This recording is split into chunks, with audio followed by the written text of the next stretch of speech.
सभी साथियों से मेरा निवेदन है कि इस लिंक को अपने ग्रुपों में अपने साथियों तक शेयर कर दें, अपने सोशल मीडिया के सभी साइटों पर इसको डाल दें, अपने अपने फेसबुक पर, सोशल मीडिया के सभी साइटों पर, व्यक्तिगत रूप से ब्रॉडकास्ट जो बनाए हों उस पर डाल दें।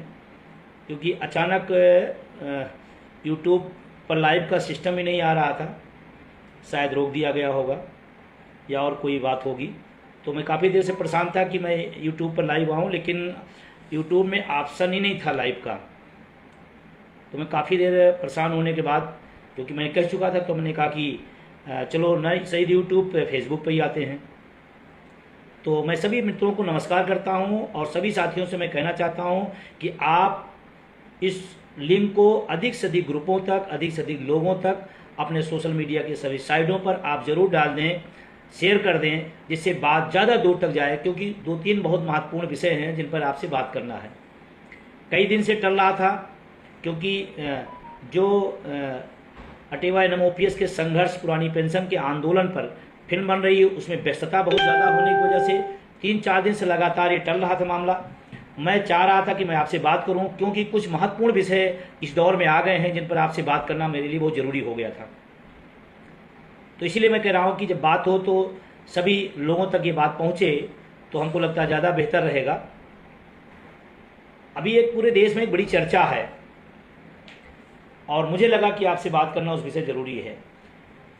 NPS में सुधार किया जाएगा, संशोधन किया जाएगा, 50% पता नहीं किसका किया जाएगा, आंध्रा मॉडल पता नहीं कौन सा है उसको लागू किया जाएगा। अरे आंध्रा मॉडल जिसकी लागू करने की बात कर रहे हैं, पूरा आंध्रा मॉडल लाने वाला ही फेल हो गया। आंध्र प्रदेश की सरकार पिछली बार पुरानी पेंशन बहाली को लेकर के सरकार बनाई थी। वहाँ पर कर्मचारियों ने आंध्र प्रदेश में जगन रेड्डी साहब को बहुत बड़ा समर्थन दिया और प्रचंड बहुमत से आए, इस वादे के साथ आए थे कि हम पुरानी पेंशन लागू करेंगे। और जब सत्ता में प्रचंड बहुमत में आ गए तो फिर वो पुरानी पेंशन भूल गए, फिर NPS में झुंझुना पकड़ाने लगे और आंध्रा की जनता ने अब कि उनको खुद झुंझुना पकड़ा के वापस कर दिया।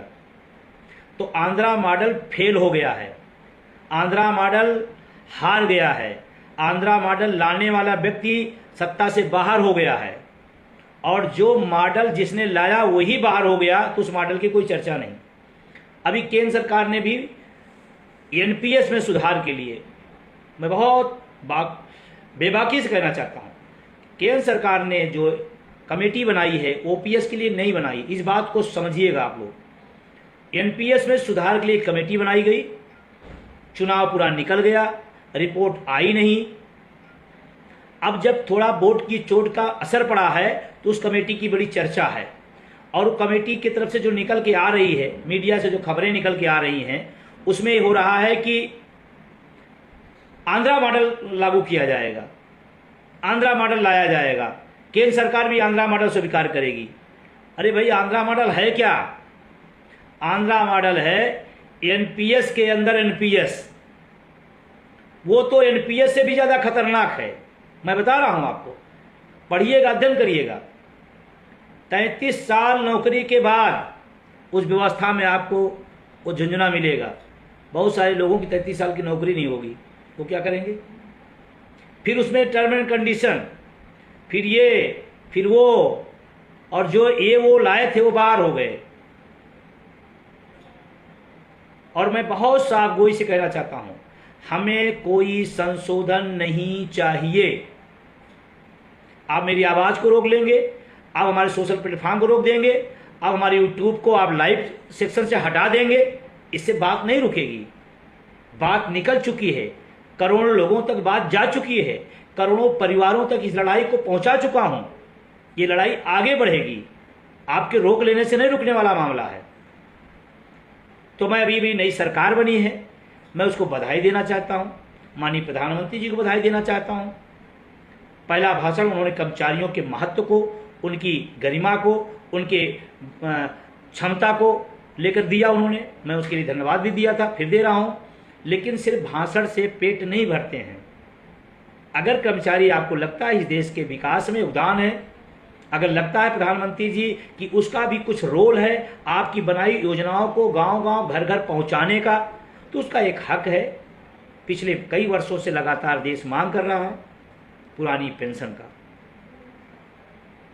पुरानी पेंशन तो आप दो, अगला कोई देगा, 1 साल में दे देगा, 4 महीने में दे देगा, देना तो पड़ेगा। ये आप सोचो कि आंदोलन रुक जाएगा, तमाम आंदोलन तरह ठहर जाएगा, तमाम आंदोलन तरह लोग बिक जाएंगे, तमाम आंदोलन तरह इसको तोड़ दिया जाएगा, ये संभव नहीं है। 1 दशक से ज्यादा संघर्ष हुआ है, ये अपने आप में अद्भुत बात है। पूरी दुनिया में कोई आंदोलन साल, 2 साल, 3 साल चला है, पेंशन आंदोलन 1 दशक से ज्यादा इस देश के अंदर चला है और चलेगा जब तक पुरानी पेंशन बहाल नहीं हो जाएगी, तब तक ये आंदोलन चलेगा। तो मैं आंध्रा मॉडल की बात कर रहा हूं, हमारे साथी कंफ्यूज नहीं होंगे। कुछ लोग सत्ता लोलुपता में इतना उत्सुक रहते हैं कि आप बहुत अच्छा हो जाएगा। एनपीएस में बार बार कहा डस्टबिन है, डस्टबिन में आप कुछ भी डालेंगे वो कूड़ा होगा। एनपीएस व्यवस्था जो बनाई गई वो अपने आप में ही अन्यायपूर्ण, अभेदकारी है। हमें एनपीएस बिल्कुल नहीं चाहिए। और मैं देश के साथियों को एक अपील भी करना चाहता हूं, जब भी आंध्रा मॉडल एनपीएस में संशोधन आएगा, सबसे पहला समर्थन जो पेंशन के दायरे में है वो उसको स्वागत करेंगे। इससे थोड़ा नौजवान हमारा अलर्ट रहे, उनको लगेगा कि हमने सरकार से तीर मरवा दिया है और जय जयकार करो। अरे भाई, आप किसी भी एनपीएस में संशोधन की तारीफ करते हो तो पहला काम आप अपनी पुरानी पेंशन छोड़िए, तो हम मानेंगे कि आप कुछ सोच रहे हो। और चुनाव ने तो सबको नंगा कर दिया। जितने शिक्षक कर्मचारी संगठन हैं, अटेवा एनएम ओपीएस उससे सहयोगी संगठनों को छोड़ करके सब चुनाव में नंगे हुए हैं। सिर्फ राजनेता नहीं हुए हैं, देश के शिक्षक कर्मचारी मठाधीश भी नंगे हुए हैं, क्योंकि उन्होंने सरकार का समर्थन किया जिन्होंने हमारी पेंशन पर कुछ नहीं बोला। इसलिए उनसे होशियार रहिएगा, इसलिए उनसे समझदारी से बात करिएगा, उनके लोलुपता में न जाइएगा। 24 साल पहले इन्हीं लोगों की गद्दारी से नौजवानों को आज एनपीएस की कोड़ उठानी पड़ रही है, कोड़ ढूंढनी पड़ रही है। अगर इतने सचेत होते तो ये आता नहीं। तो आप सरकार के एनपीएस के संशोधन के मायाजाल में नहीं आइएगा। जो तमाम छद्म कर्मचारी नेता मुखौटा बना के घूम रहे हैं उनसे भी बचे रहिएगा। लड़ाई 2 तरह की हो गई है, एक सरकार से भी लड़ना है, एक छद्म राजनेता जो शिक्षक कर्मचारी नेता उनसे भी लड़ना है। तमाम संगठनों ने पत्र जारी किया था, तमाम बड़े बड़े नेता ने बयान जारी किया था कि आप चिंता न करिए, आपको जिताने का हमारा काम है, चाहे जितना कर्मचारी अहित करते रहो, हम तुम्हारे साथ हैं। इन दोनों से बचे रहना है। और अब तो हम जब मजबूत सरकार से लड़ लिए तो मजबूत सरकार से लड़ने में कोई दिक्कत नहीं है। मजबूत सरकार से जब लड़ सकते हैं तो मजबूर सरकार, बैसाखी वाली सरकार से हम लड़ेंगे, लड़े हैं और लड़ेंगे और जीतेंगे भी। हाँ, ये बात समझदारी आ जाए कि देश का कर्मचारी वर्तमान सरकार से नाराज था, दुखी था, पीड़ित था, इसलिए नहीं कि वैचारिक रूप से उनका कोई दिक्कत है। हमारे हक को आपने मारा है, दबाया है, सुना नहीं है, एक बार भी आपने उस पर विचार नहीं किया। एक तो ये। दूसरा, तमाम जब से चुनाव परिणाम आए, तमाम साथियों का लगातार आ रहा है कि कोई आंदोलन होना चाहिए, कोई तुरंत दिल्ली चढ़ाई कर देना चाहिए। मैं मित्रों से बहुत क्लियर करना चाहता हूँ, मैं पुरानी पेंशन पर राजनीति नहीं करता हूँ, क्योंकि मैं उसका पीड़ित हूँ। तमाम लोग राजनीति करने लगे हैं, तमाम लोग मंत्रियों के यहाँ लाइन लगा करके, गुलदस्ते दे करके उसे कहने लगे हैं कि पुरानी पेंशन की लड़ाई ईंट सींट बजा देंगे।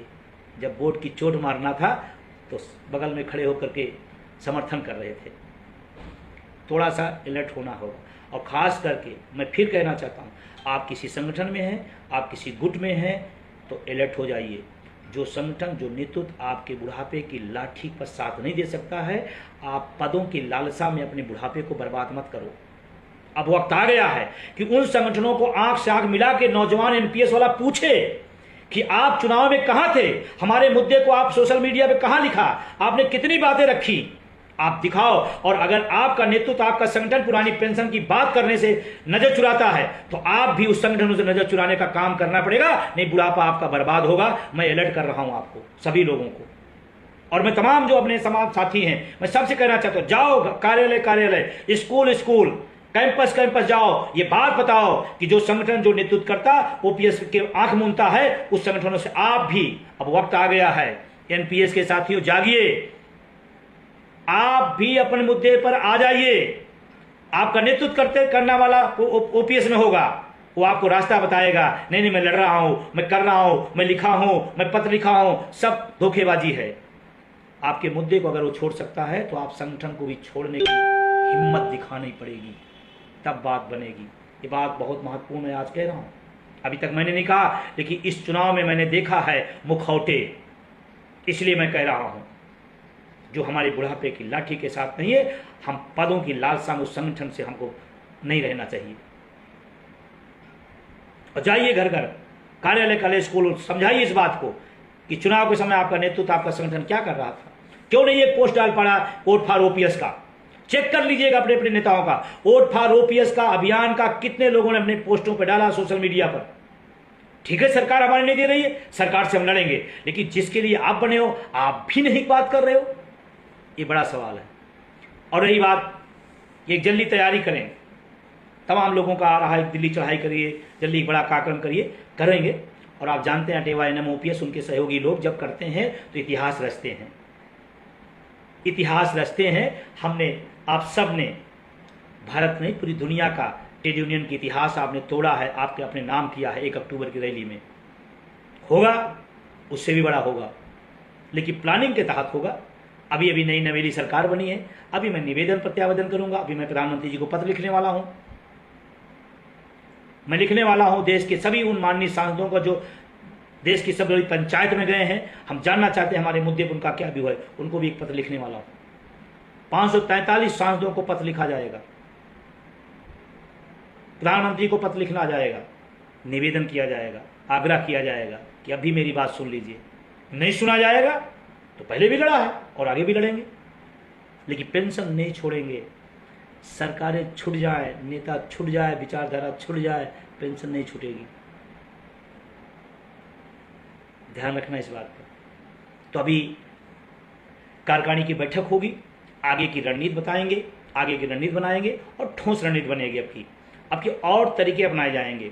और मैं आपसे बताना चाहता हूं, इसी 18वीं संसद में, 18वीं संसद जो गठित हुई है, इसी में पेंशन का ऐतिहासिक फैसले के रास्ता बनाया जाएगा। इसी में 18वीं लोकसभा के इस सदन में ही ओपीएस का रास्ता निकलेगा। कौन प्रधानमंत्री बन जाता है, कौन हट जाएगा, कौन सरकार आएगी, कौन जाएगी, वो विषय उनका है। मैं आपसे कह रहा हूं जी, मैं 18वीं लोकसभा से ही पेंशन का रास्ता निकालेंगे।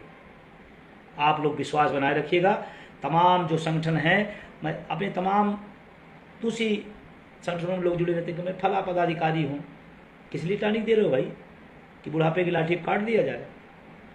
उससे दूर होइए। दूसरी सरकार से मैं बड़ी जिम्मेदारी से निवेदन करता हूँ, हम लोग सरकार के आँख नाक कान हैं, आपकी सारी योजनाओं को पहुँचाने का काम हम करते हैं।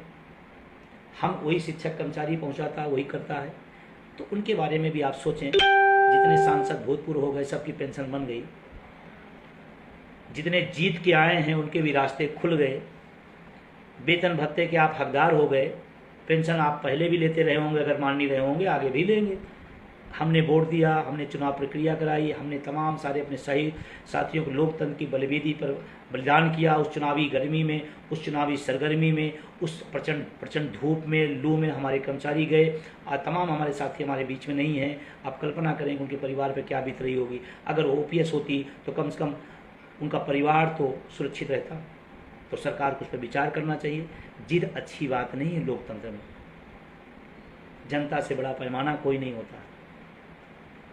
उत्तर प्रदेश के साथियों ने एक चोट मारी है, मजबूर सरकार बनी है। और मैं व्यक्तिगत रूप से मानता हूं कि अभी जो फिलहाल बहुमत की तानाशाही हम सब ने देखा है, हमको लगता है लूली रंगली बैसाखी वाली सरकार जनता के लिए ज़्यादा हित में काम करती है। और उम्मीद करता हूँ कि करेंगे। नहीं करेंगे तो चढ़ाई होगी। लेकिन मैं इसी फेसबुक लाइव में एक बात मैं कहने जा रहा हूँ, महाराष्ट्र के साथियों, हरियाणा के साथियों, महाराष्ट्र के भाइयों, कर्मचारी साथियों, हरियाणा के शिक्षक कर्मचारी साथियों, अधिकारियों, अगर आप ठान लो 4 महीने आप ठान लो, आपकी तो पेंशन मिल ही जाएगी, आप फिर पूरे देश का रास्ता बना देंगे। एमपी, राजस्थान, छत्तीसगढ़ के लोगों ने चूका था, आज उनकी पेंशन पे खतरा है, मिलकर भी खतरे में हैं। अगर वो रास्ता दिए होते तो आज पूरे देश का रास्ता बन जाता। चलिए, क्यों हुआ, कैसे हुआ, वो बात का विषय है। मैं फिर कह रहा हूँ, महाराष्ट्र के साथियों, हरियाणा के साथियों, पूरी शिद्दत से जुड़ जाओ, पूरी शिद्दत से ओपीएस पर लग जाओ। आप दोनों के यहाँ अगर ओपीएस वाली सरकार बनती है तो पूरे देश के लिए रास्ता खुल जाएगा। बहुत गौर से ध्यान रखिएगा मेरी बात को। महाराष्ट्र हार का मतलब जानते हैं, हरियाणा का हार का मतलब जानते हैं। ऐसे नहीं कहा 18वीं शताब्दी के 18वीं लोकसभा से ही ये रास्ता निकलेगा। अगर आपने अपने अपनी विधानसभा में चोट मार दिया तो यही संसद जो बनी है यही बैठ करके आपके पक्ष में फैसला कर सकती है। लेकिन इसके लिए लगना पड़ेगा, करना पड़ेगा। और जो हमारे विरोध में है, मैं दम लगा कहता हूँ, जो हमारे विरोध में है हम उसके विरोध में हैं। लोग कहते हैं कि आप ऐसा करते हैं, क्यों कहते हैं? मैं कहता हूँ मेरा मुद्दा ओपीएस है, जो भी ओपीएस की बात करेगा मैं उसके साथ हूँ। और बहुत जल्द ही आपको कुछ आगामी कार्यक्रम, हरियाणा में तो कार्यक्रम घोषित कर दिया धारीवाल जी ने, महाराष्ट्र के लोगों से भी जल्दी ही बातचीत होकर के वहाँ भी पितेश जी के नेतृत्व में बहुत ही शानदार पहले भी प्रदर्शन हुए हैं, बड़े बड़े प्रदर्शन हुए हैं, आगे भी होगा, तो वहाँ भी जल्दी प्रोग्राम हो जाएगा। इस बीच में पंजाब के साथियों से और कर्नाटक के साथियों से कहना चाहूँगा, आप अपनी सरकारों पर चढ़िए। सरकार किसी को मुझे मतलब नहीं किस दल का है उसे नहीं, हमारा मुद्दा महत्वपूर्ण है। अगर पंजाब में आम आदमी पार्टी कैबिनेट में लाकर जियो नहीं लाएगी तो उसके खिलाफ है। कर्नाटक में कांग्रेस कह करके अगर नहीं देगी तो हम उसके खिलाफ हैं, उससे लड़ेंगे। हमारा दल का कोई लेना देना नहीं, हमारा मुद्दे का लेना देना है। तो पंजाब के साथियों, कर्नाटक के साथियों, आप भी अपनी सरकारों पर चढ़िए, फिर बात बनेगी। आगे का रास्ता उन्हीं दो वर्तमान सरकारों को से ले लेने का, और दो सरकार जो देने वाली नहीं उससे उसको हटा देने से ओपीएस आ जाएगी और देश का रास्ता बन जाएगा। मैंने 2 बातें कही। एक तो आपको एक आंध्रा मॉडल, बिल्कुल कंफ्यूज न होइएगा, ये एनपीएस से भी खतरनाक है, पढ़ लीजिएगा। एनपीएस आंध्रा मॉडल हमें नहीं चाहिए, हमें चाहिए हूबहू ओपीएस। एक बात। दूसरी बात, तमाम अभी चेहरे आ जाएंगे बड़े बड़े नेता कि मैं लड़ूंगा, मैं करूंगा। और रेलवे के साथियों से मैं कहना चाहता हूं, विशेष करके एनपीएस के साथियों, रेलवे चाहे जिस आप गुट में हो, ध्यान रखना गुट काम नहीं आएगा। बुढ़ापे में जिनके भी काम आ रहे ओपीएस काम आ रही है। तो अगर आपका नेतृत्व करने वाला व्यक्ति ओपीएस के लिए गोलमोल कर रहा है, लड़ाई लड़ नहीं रहा है, तो आप भी कहिए नमस्कार, अयोध्या में राम मंदिर बना है, वहाँ जाइए, दर्शन करिए, हवन पूजन करिए, नौजवानों को अपने हक लड़ने दीजिए, उसमें गोलमोल ना करिए। रेलवे के साथियों जाग जाइए, वो जो गुटों के चक्कर में आप फंसे हैं, ये वो फलां ढिमाका सब बंद करिए। एक ही गुट है, कोई गुट नहीं, ओपीएस गुट, ओपीएस गुट है। ओपीएस के लिए जिनको चाहिए वो एक साथ अटेवाय नम ओपीएस सहयोगियों के साथ खड़े होना पड़ेगा। और मैं आपसे जिम्मेदारी से कह रहा हूँ, रेल के साथी एनएम ओपीएस के साथ खड़े हो जाइए। एनएम ओपीएस आने वाले टाइम में वो प्लानिंग करेगा कि इस देश की सरकार भी देखेगी, और अब तो मजबूर सरकार है, अब तो सदन के अंदर भी ताकत है, सदन के बाहर भी ताकत लगाना है, चाहे अंदर लगाना पड़े चाहे बाहर लगाना पड़े, कैसे भी लगाना पड़े, ओपीएस लेना है। और आप सभी से मेरा निवेदन करते हुए, गर्मियों की छुट्टियां चल रही हैं, बहुत जगह गर्मियों का छुट्टियां खत्म हो गई, मैं आप सबसे निवेदन करते हुए कि इस लड़ाई को, ये सही टाइम है, ये सही टाइम, इस टाइम पर अपनी सक्रियता बढ़ा दीजिए। आप जिले में हैं, आप ब्लॉक में, आप मंडल में, आप प्रदेश में, आप देश में, जहां भी हैं, रोज बिना 4-5 आदमी को कन्विंस किए आप सोइए नहीं। ये सबकी जिम्मेदारी है, सिर्फ अकेले मेरी नहीं है, या हमारे राष्ट्रीय पदाधिकारी या प्रदेश पदाधिकारी सबकी नहीं है, उन सबके जिम्मेदारी बड़ी है। लेकिन आप सबकी भी जिम्मेदारी है कि आप भी 5-5 आदमी को रोज इस आंदोलन में जोड़ें, कन्विंस करें। सही टाइम है, मैं बता रहा हूं, इसी टाइम पे अपनी सक्रियता बढ़ा दीजिए और जो जहां जिम्मेदारी पे है उस जिम्मेदारी को अच्छे से निभाइए।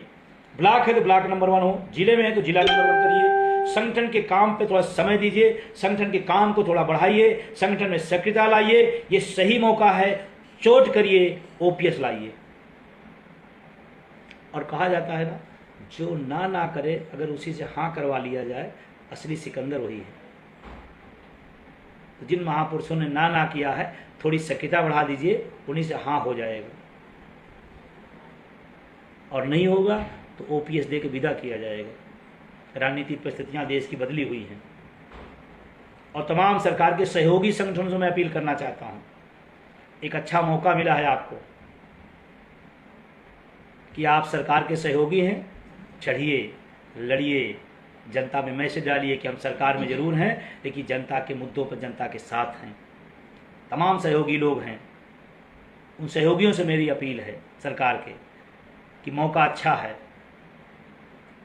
डटिए और कुछ कर जाइए जनता के हित में, शिक्षकों कर्मचारियों के हित में, कि लोग याद करें कि हाँ, किसी दल ने, किसी राजनेता ने हमारी बात की लड़ाई लड़ी थी। तो बहुत जल्दी अटेवा प्रदेश कार्यकारिणी की बैठक होगी, राष्ट्रीय कार्यकारिणी की बैठक बुलाएंगे, आगे के एजेंडे तय होंगे, फिर एक प्लानिंग के तहत सिस्टमेटिक ढंग से हम लोग आगे बढ़ेंगे और जब जहाँ रणनीति की जरूरत है वहाँ रणनीति अपनाएंगे, जहाँ पर सपोर्ट की जरूरत है सपोर्ट भी लिया जाएगा, जहाँ बड़े समूह और बड़े प्रदर्शन जो थे वहाँ बड़े प्रदर्शन भी किए जाएंगे।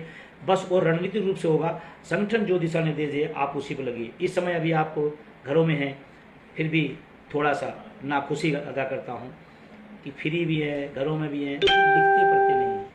मेरा निवेदन है, थोड़ा लिखिए पढ़िए, आंदोलन के बारे में, संगठन के बारे में, अपने मुद्दे के बारे में थोड़ा लिखिए पढ़िए। कुछ लोग हैं जो दिन रात लगे हैं, कुछ लोग हैं जो दिन रात सो रहे हैं। तो मैं निवेदन करूंगा, लिखिए पढ़िए। लिखने पढ़ने का जो वो है वो कम है, उसको बढ़ाइए। सभी लोग अपने मुद्दे के बारे में लिखिए, अपने आंदोलन के बारे में लिखिए, अपने संगठन के बारे में लिखिए। क्या दिक्कत है आपको? अब मैं तो लाइव होकर कह रहा हूँ, आपको अपने घर में बैठ कर लिखना है।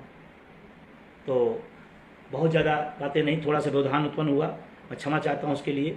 मैं यूट्यूब पे लाइव गया तो लाइव खुल ही नहीं रहा था, शायद 2 घंटे पहले डाल देने का ये नतीजा रहा कि उस सक्रिय हो गई और तमाम हमारे साथियों को भी रोक दिया जाता है। तो रोकते रहे, कोई बात नहीं, बस आपने इसमें शामिल हुए, मैं आपको शुक्रिया अदा करता हूँ, धन्यवाद देता हूँ। लेकिन इस लाइव को आप अधिक से अधिक शेयर करिएगा, कमेंट करिएगा, लोगों तक भेजिएगा और उनको जोड़िए। ये मौका अच्छा है। हम सब पिछले 1 दशक से इस लड़ाई को लड़ रहे हैं, 1 दशक से अधिक समय हो गया। उस बीच में हमारे पास कोई मौका नहीं था, प्रचंड सरकारें बनती थी, सुनने को तैयार नहीं रहती थी। आज तो जंतर मंतर का भी प्रदर्शन होगा, सरकारें हिलेंगी। आपने तो बड़े बड़े किए हैं, वो आगे प्रोग्राम आएंगे, किस रूप में कैसे आएंगे वो टीम तय करेगी, कमेटी तय करेगी, बातचीत करके हम लोग लाएंगे। लेकिन अभी निवेदन है, थोड़ा लिखने पढ़ने पर जोर दीजिए। या जो व्यक्ति अपने हक के लिए सब करने को तैयार होता है, हम लोग घर में बैठ कर लिख नहीं सकते हैं। तो प्लीज़ सभी से पुनः निवेदन करते हुए अपने जो दायित्व है, आईटी सेल का है तो आईटी सेल के लोगों काम क्या वो करें, सोशल मीडिया के लोगों का काम क्या है, क्या पदी जो दायित्व पदाधिकारी हैं, जिले हैं, प्रदेश है, मंडल है, राष्ट्रीय है, अपने अपने दायित्वों को थोड़ा सा निभाइए। जितना आप कर रहे हैं उससे थोड़ा 10 गुना बढ़ा दीजिए। सही टाइम पर अगर आप हम मिलकर चोट कर ले जाएंगे तो हमारे बुढ़ापे की लाठी इसी 18वीं लोकसभा के सदन से ओपीएस रूपी अमृत निकलेगा। ध्यान दीजिएगा मेरी बात को। मैं 17वीं लोकसभा में नहीं कहा था, मैं 18वीं लोकसभा में कह रहा हूं कि थोड़ी आप भागीदारी। और एक चीज और क्लियर कर दूं, ये भी पेंशन की बात करते मैं चला जाऊं, मैं भी वो पेंशन की बात करते वो भी संगठन करते, no no no no no no, गलत फहमी में रहिएगा। यहां भी मैं चला जाऊं, वहां भी नो नो नो नो। अब थोड़ा क्लियर हो जाइए, एक मुद्दा एक मंच, कोई प्रपंच नहीं। एनएमओपीएस से बड़ा मंच, एनएमओपीएस से बड़ा संघर्ष, एनएमओपीएस से बड़ी ताकत इस देश में शिक्षकों कर्मचारियों के पास किसी के पास नहीं है। और ईमानदारी से अगर किसी बैनर ने, किसी संगठन ने लड़ा है तो एनएमओपीएस ने लड़ा है। तो आप ये गलत फहमी में न पालिए और लोगों को भी न पढ़वाइए कि साहब वो पेंशन की बात की तो हम भी चलते, वो तो चाहते हैं इसीलिए टुकड़े टुकड़े बांट दिया जाए, फिर और दशकों तक लड़ाई चलती रहे। मैं दशकों तक लड़ाई नहीं चाहता, मैं चाहता हूं इसी 18वीं लोकसभा में ओपीएस का बिल पास हो और हम सबको पेंशन बहाल हो। राज्यों में जिनकी पेंशन बाहर लागू हो गई वो खतरे में हैं, और मैं बड़ी जिम्मेदारी साथ कहता हूं, आपके राज्य में लागू हो गई, आप उसके अंदर आ गए, स्वागत है, लेकिन रुकिएगा नहीं, सुस्ताइएगा नहीं। जब तक सदन से हम लोकसभा, राज्यसभा, संसद से पास करा लेंगे, उस दिन हमारे लिए अस्थायी हल होगा। जिन राज्यों में लागू हो गई वो भी इस लड़ाई में रहें, क्योंकि जब सरकारें बदलेंगी आपके यहां बदलना शुरू हो जाएगा। तो आप भी पूरी ताकत के साथ इस लड़ाई में एनओपीएस का साथ दीजिए। वो चाहे राजस्थान के साथी हों, चाहे मध्य प्रदेश के साथी हों, चाहे छत्तीसगढ़ के साथी हों, हिमाचल के साथी हों, पूरी शिद्दत और पूरी ताकत के साथ इस आंदोलन को बढ़ाइए। एनएम ओपीएस वो ही बैनर है जो पूरे देश की बहाली का रास्ता खोलेगा ओपीएस के। और सदन से जब लोकसभा और राज्यसभा, संसद से जब पास हो जाएगा, तब जानिएगा इसकी अंतिम लकीर वहीं पर ठप होगी, अदरवाइज इधर उधर होता रहेगा। अभी राजस्थान की सरकार ने कुछ कहा, वहाँ के लोगों को फ़ोन आने लगा, भाई साहब क्या होगा। हमने कहा सोने से बड़े बड़े अधिकार खत्म हो गए हैं, जागते रहिए, एनएम ओपीएस को मजबूत करिए। आज से मेरा निवेदन है, कम से कम इस आंदोलन पर 1-2 घंटा आप दिया करिए, संपर्क करिए, फ़ोन करिए, लिखिए, पढ़िए, इसको बढ़ाइए। ये सही मंच है, सही टाइम है, और सही मंच पर सही तरीके से हल निकाला जाएगा।